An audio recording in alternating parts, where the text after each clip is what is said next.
Most seniors with diabetes are told to avoid rice, bread, and carbs completely if they want stable blood sugar. But that's not always true. Because I've seen seniors eat carbs every single day and still keep their glucose levels steady. Fasting numbers under 120, a 1C holding at 5. Eating rice, eating bread every day, while others avoid carbs completely, cut out every grain, every potato, every piece of toast, and their blood sugar still spikes every morning. So what's really happening? The problem is not just the carbs. It's what happens inside the body the moment those carbs are eaten the wrong way. And after 70, your body reacts very differently to bread, rice, and even so-called healthy carbs than it did 20 years ago. Insulin resistance changes everything. The rules you learned at 50 don't apply at 75. I'm Dr. William L.I., and in this video, I'm going to show you something that most diabetes management programs never cover. There's one specific time that carbs become much more dangerous after 60, and almost nobody talks about it. Some seniors unknowingly turn a plate of rice into a glucose bomb, while others slow the spike dramatically with one simple pairing change that costs nothing. One tiny sequencing trick. Just the order of how you load your fork changes how the body reacts to carbs completely. A study showed it cuts the glucose spike by up to 73%. Same meal, same food, different order. And if your blood sugar is highest in the morning, your dinner carbs may not even be the real problem. And here's one that's going to frustrate you. Some of the so-called healthy carb replacements, the ones on the shelf labeled whole wheat, actually spike blood sugar faster than regular white rice. I'm going to walk you through all of it. The worst time to eat carbs, the dangerous carb combinations most seniors never suspect, and the simple sequence trick that can change blood sugar spikes dramatically. This isn't about giving up the foods you love. It's about uncovering the hidden rules about how your body handles carbs after 60 so you can eat them safely. Without the fear, without the confusion, and without the glucose spikes that cause real damage. Now, even though I'm a physician, I'm not your physician. Please talk to your doctor before changing your diet or your medication. All the research I referenced tonight is linked in the description below. So let's start with the myth, because until we break this, nothing else makes sense. The myth is this: carbs spike blood sugar. Period. End of story. If you have type 2 diabetes or prediabetes, carbs are the enemy. Avoid them. Fear them, restrict them. And look, there's a kernel of truth in that. Carbohydrates do raise blood sugar more than protein or fat. That's just biochemistry. That's real. But here's where the advice goes wrong. Actually, let me say it differently. Here's where the advice becomes incomplete, because the question was never just, do carbs raise blood sugar? The real question, the one your doctor may not have time to unpack in a 15-minute appointment, is how much do they raise it? And that number, that spike, changes dramatically based on things that have nothing to do with the carbs themselves. It changes based on when you eat them, morning versus evening. Your body handles the identical plate of rice completely differently. It changes based on what you eat them with. Carbs alone versus carbs with protein and fat, completely different glucose curve. It changes based on the order you eat them. Same meal, same plate, same calories, but the fork goes to the salad first instead of the bread. And the spike drops by up to 73%. It even changes based on whether the rice was cooked fresh or cooked yesterday and reheated. Same grain, same pot, but the molecular structure of the starch literally transforms overnight. And that transformation changes how your body absorbs it. So the myth isn't that carbs raise blood sugar. They do. The myth is that the carbs are the only variable. They're not. They're not even close. And once you see the real variables, the timing, the pairing, the sequence, the preparation, you realize something that changes everything. You may not have to suffer the way you were taught. You may not have to give up rice or bread or potatoes. You may just have to change the way you eat them. That's what tonight is about. Now, before I show you the specific mistakes and the tactical fixes, I need you to understand one thing, one mechanism. Because once you see it, everything else clicks into place. Your body has a schedule. Not one you set, one your cells follow on their own. It's tied to your circadian rhythm, your internal clock. And what that clock controls is how sensitive your muscles and your liver are to insulin at different times of the day. In the morning, after you've been fasting overnight, your insulin receptors are primed. Think of it like a dry sponge. Insulin arrives, it opens the door to your cells, glucose flows in efficiently. The spike is controlled, the system works. But by evening, that sponge has been soaking up fuel all day. It's already heavy. Insulin shows up at the door, and the door's half shut. Your muscle cells resist. Your liver, which also follows this clock, starts releasing its own stored glucose into the blood. Cortisol, which rises in the afternoon, makes the resistance worse. A study published in the Journal of Clinical Endocrinology and Metabolism found that insulin sensitivity drops by as much as 40 to 50% between morning and evening. Not because of what you ate, because of when your body expected to process it. So that same bowl of rice at 7 a.m. and that same bowl of rice at 8 p.m. are not the same meal, not metabolically, not for your blood sugar, not for your pancreas. And here's where it connects to everything else. Your gut has its own intelligence. When food arrives in your stomach and small intestine, your body releases hormones. GLP-1, PYY, GIP. These hormones tell your pancreas how much insulin to prepare. They slow down the rate your stomach empties food. They signal your brain that fuel is arriving. But these signals take time, 15 to 20 minutes, to fully activate. And if the first thing hitting your gut is a rush of starch with no protein, no fat, no fiber to slow it down, the glucose floods your bloodstream before your hormones even knew the meal started. And I got to tell you, this is the part that changed how I think about diabetes management. Because it means the architecture of the meal, the order, the timing, the pairing matters as much as what's on the plate. Maybe more. That internal clock, those gut hormones, and the way starch breaks down depending on preparation. Those are the three hidden variables that determine whether a plate of rice helps you or hurts you. And now I'm going to show you the specific mistakes, the dangerous patterns, and then the tactical system that fixes all of it. All right, here are the mistakes, the hidden carb errors that cause glucose attacks most seniors never see coming. I'm ranking them starting with the most common and ending with the single most powerful one to fix. Mistake 1, eating carbs by themselves. Toast for breakfast, crackers as a snack, a bowl of rice with nothing on it. Carbs naked, no protein, no fat, no buffer. When starch hits your small intestine with no other macronutrient to slow it down, your digestive enzymes break it into glucose within 15 to 20 minutes. No valve, no break. It's like opening a fire hydrant directly into your bloodstream. A study in the journal Nutrients confirmed that adding protein to a carbohydrate meal reduced the post-meal glucose spike by roughly 22 to 38%. Not from eating less carbs, just from not eating them alone. And here's the thing, this is one of the most common breakfast patterns I see. Plain toast with jam, maybe some orange juice. That's carbs on carbs on carbs hitting an empty stomach at 7 a.m. No protein, no fat. Just a direct line from starch to glucose to blood. The fix is simple, never eat a carb naked. A couple of eggs with that toast, a handful of almonds with those crackers, chicken on that rice. And if you don't eat eggs, Greek yogurt or paneer or cottage cheese works the same way. Protein first, that's the principle. Write that down, never eat a carb alone. And by the way, if you've ever woken up with high fasting blood sugar and couldn't figure out why, I wrote something about that. It's called the Midnight Insulin Trap. Link is in the description. Just something worth reading. Mistake 2, drinking your carbs. The moment you put fruit in a blender, you shatter the fiber matrix.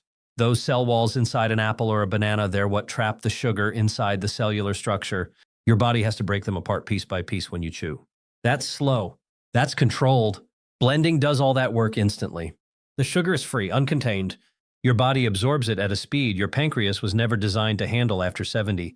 Research published in the European Journal of Clinical Nutrition found that consuming fruit in liquid form produced glucose responses 30 to 40% higher than the same fruit eaten whole. Same fruit, same calories, same vitamins, completely different metabolic impact. And some of those green smoothie recipes online, banana, mango, orange juice as a base, maybe honey, that's not a health drink. That's a dessert with a glucose spike higher than a bowl of cereal. If you're making smoothies and using juice as the base, stop. Use water or unsweetened almond milk. And limit fruit to half a cup of berries. That's the ceiling. Better yet, eat the fruit whole, chew it. Let your teeth do what the blender was never supposed to replace.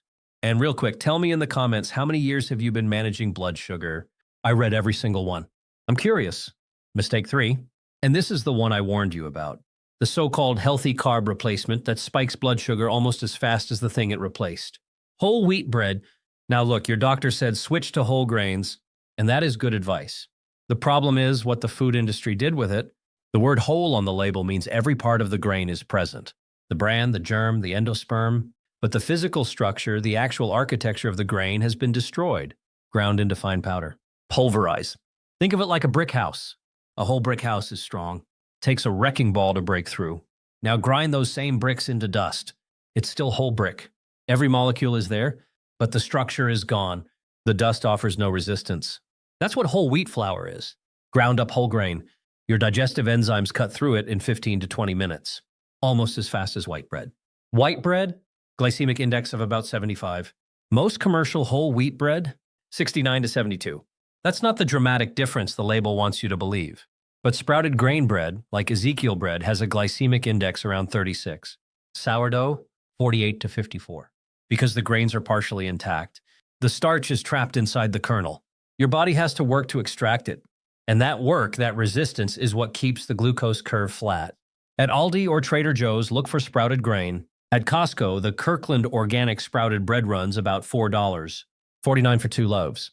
Under $1 a week for bread that actually respects your insulin sensitivity, not the kind that destroys it while pretending to help. Mistake 4, speed. Remember those gut hormones I described? GLP-1, PYY, GIP. The ones that tell your pancreas to prepare insulin and slow down gastric emptying? They take 15 to 20 minutes to fully activate. If you eat a bowl of rice in 4 minutes, the carbs have already flooded your small intestine before those hormones even knew the meal started. You've overrun the system. Research from Kyoto Women's University, published in Nutrients, showed that the speed of eating changed the glucose curve almost as much as the food order itself. Eating slowly with vegetables first significantly reduced post-meal glucose compared to eating quickly with carbs first. And honestly, I know this one's hard, especially if you grew up eating fast, especially if you eat in front of the television and you're not really paying attention. I get it. But here's one simple trick. Put your fork down between bites. Literally, set it on the plate. Chew, swallow, pick it back up. That one habit alone slows eating by about 40%, and it gives those hormones the head start they need to do their job. Mistake 5. This one most people have never even heard of, because it's not about a food, it's about a temperature. Eating rice, pasta, or potatoes straight from the stove when cooling them first would have transformed the entire glucose response. When you cook rice, the starch molecules swell with water. They open up, they become completely available for digestion. That's called gelatinization. Freshly cooked white rice has a glycemic index around 73. It hits your blood fast. But when you take that cooked rice and put it in the refrigerator overnight, something happens at the molecular level. The starch chains cool down, they tighten. They form crystalline structures called retrograded starch, and your digestive enzymes physically cannot break those structures apart efficiently. That's resistant starch. It resists digestion. And the beautiful part? Even when you reheat that rice the next day, 75 to 85% of those crystalline structures survive. A study published in Nutrition and Diabetes using 32 patients found that cooled and reheated rice produced significantly lower peak glucose readings compared to freshly cooked rice. Same grain, same amount, same pot. The only difference was 12 hours in the fridge. So here's what you do. Cook your rice on Sunday big batch, refrigerate it. Use it Monday, Tuesday, Wednesday. You're eating the same rice, but your body's handling it like a completely different food. At Sam's Club, a 20-pound bag of long-grain rice costs about $9. That's months of carbs transformed into a blood sugar tool for the price of a fast food combo. And this works for potatoes, too. Cook them, cool them overnight, reheat. The glycemic index drops from about 85 fresh to somewhere in the 50s cooled and reheated. That's a 30 to 40% reduction in glucose impact. And before I hit the next 2 mistakes, I want to take a second. If you're living with type 1 diabetes, I see you. Most of what I'm covering tonight applies to type 2 and prediabetes specifically. But the cooling trick, the meal sequencing I'm about to cover, those are relevant regardless of type. And I'm working on content specifically for type 1 down the road. Mistake 6. And this is the timing answer I promised you at the start. Eating your biggest carb portion at dinner? Remember that circadian insulin clock? Your cells are most responsive to insulin in the morning. By evening, insulin sensitivity has dropped 40 to 50%. Your pancreas has been working all day. Cortisol is elevated. Your liver is releasing its own glucose. That means a plate of mashed potatoes at 7:30 p. is being processed by the worst insulin performance your body has all day. Same potatoes at breakfast, completely different story. Research published in Diabetologia confirmed that identical carbohydrate loads consumed in the evening produce significantly higher glucose and insulin responses compared to morning. And this effect was more pronounced in older adults. And here's where the morning sugar loop closes. If your blood sugar is highest when you wake up, your dinner carbs from the night before may be a bigger factor than you think. Your body was still processing that evening starch at 2 a.m. When your liver kicked in with its own glucose dump on top of it, that's 2 sources of sugar hitting your blood at the same time while you're asleep and can't do anything about it. The fix doesn't mean no carbs at dinner. It means front load them. Breakfast gets the biggest carb portion. Lunch gets moderate. Dinner? Keep it light on starch. Lean into protein and vegetables at night.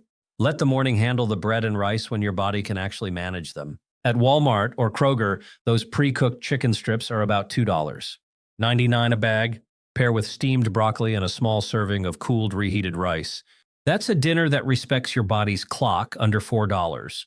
And you know what I just described about overnight blood sugar, how the carbs you eat at dinner interact with your liver's glucose dump at 2 o'clock a.m.? That's a pattern most doctors don't have time to explain in a 15-minute appointment. I broke the entire nighttime insulin process down in a guide called the Midnight Insulin Trap. It covers what your body does while you sleep and the specific evening protocol that can interrupt it. Link is in the description if you want it. Mistake 7, the biggest one. And this is the sequence trick I've been holding since the beginning. Eating your carbs first. The bread basket arrives. You reach for it 2 rolls before the salad even shows up, or the rice goes on the plate first because that's how most families serve a meal. Starch first. Everything else around it. The real reason this is the most damaging mistake is that the order you eat your food changes the way your entire digestive system processes the meal. Not by a little, by a lot. In 2015, a team at Weill Cornell Medical College, led by Dr. Alpana Shukla, published a study in diabetes care. They took 11 patients with type 2 diabetes, gave them the exact same meal on 2 separate days. Same calories, same macronutrients, same food. Day 1, carbohydrate first, bread and orange juice. Then, 15 minutes later, chicken and vegetables. Day 2, protein and vegetables first. Then, 15 minutes later, bread and juice. When protein and vegetables were eaten first, the post-meal glucose spike dropped by 28. 6% at 30 minutes, 36. 7% at 60 minutes, and the total glucose exposure over 2 hours, the area under the curve, dropped by 73%. 73%. Same food, same person, same calories, same meal, just a different order on the fork. A follow-up study from the same team in 2019, this time with pre-diabetic patients, confirmed it. Eating protein and vegetables before carbohydrates reduced peak glucose by over 40% compared to eating carbs first. And a 2025 study, published just this year in Diabetes Care, used continuous glucose monitors for 6 days and showed that carbohydrate last meal patterns improved time and range and reduced glycemic variability across the entire day. Not just one meal the entire day. This research has been sitting in medical journals since 2015. Your endocrinologist reads Diabetes Care. This study has been cited hundreds of times. But how many of you have ever had a doctor sit you down and say, eat your salad and chicken first, wait 10 minutes, then eat your rice? Almost none of you, because there's no pill for food order. There's no prescription code. There's no pharmaceutical company funding an ad campaign that says, eat your vegetables first. And a 15-minute appointment doesn't leave room for meal architecture lessons. But here's the move. Starting tonight, when you sit down to eat, fork goes to the vegetables first. Eat them. Then protein. Chicken, fish, eggs, tofu, whatever your protein source is. Then wait 5 to 10 minutes. Have some water. Talk to someone. Then eat your carbs. That 10-second decision, fork to the salad first instead of the bread, is the single most powerful blood sugar tool you have. No supplements, no medication changes, no money. And I know many of you watching right now are on metformin, maybe 10 years, maybe 20. I'm not going to tell you to stop. That's between you and your doctor. But what I'm telling you is when you combine meal sequencing with your existing medication, the effects stack.